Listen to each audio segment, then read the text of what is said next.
জান খাদিজার কবর জান্নাতুল বাকিতে নয়, আম্মা জান খাদিজাতুল কুবরার কবর মক্কার শরীফের সর্ববৃহৎ কবরস্থান জান্নাতুল মুআল্লা,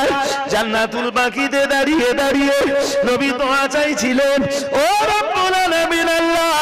বাপ যেদিন বেটাকে ভুলে যাবে, বেটা যেদিন বাপকে ভুলে যাবে, মা যেদিন বেটিরে ভুলে যাবে, বেটি যেদিন মাকে ভুলে যাবে,